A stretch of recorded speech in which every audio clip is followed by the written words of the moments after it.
Praise the Lord brothers and sisters. இயேசுவின் நாமத்தில் உங்களை வாழ்த்துக்கிறேன். ஆதியாகமம் 16:13 சொல்லுது, அவர் என்னை காண்கிற தேவன். ஆகார் ஒரு பெண் அடிமைத்தனத்திலிருந்து விலகி ஓடுகிறார். அவர் அடிமை தான், அவளை விசாரிக்க யாரும் இல்லை, கஷ்டம் தாங்க முடியாம ஓடுறா. ஓடுற இடத்துல தேவன் அவளை தேடி வரா. அதனால தான் அவள் சொல்றான், என்னை காண்கிறது. இன்னைக்கு நீங்க கூட நினைக்கலாம், உங்களை விசாரிக்க யாரும் இல்லைன்னு நீங்க நினைக்கலாம். உங்க சுச்சுவேஷன் ரொம்ப டிஃபிகல்ட்டாக உங்களுக்கு ஃபீல் ஆகலாம். என்னை விசாரிக்க யாரும் இல்லை, சாப்பிட்டியான்னு விசாரிக்க யாரும் இல்லை, எனக்கு உதவி பண்ண யாரும் இல்லை, நான் தனிமையாக இருக்கிறேன், எல்லாம் இருந்து கூட நான் தனிமையாக இருக்கேன்.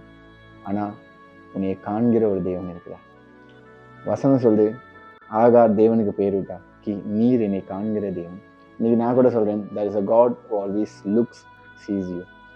ஏசப்பா எல்லா நாளும் உங்களை காண்கிறார். நீங்கள் எந்த சூழ்நிலையில் போனாலும், எந்த கஷ்டத்தில் இருந்தாலும், எல்லா சூழ்நிலையும் முடியாதுன்னு சொன்னால் கூட அவர் உங்களை காண்கிறார். நீங்கள் கவலைப்பட வேண்டாம், நீங்கள் தனிமையாக இல்லை, தேவன் உங்களோட இருக்கிறார். விசுவாசிகள், இயேசு உங்களை ஆசீர்வதிப்பார்.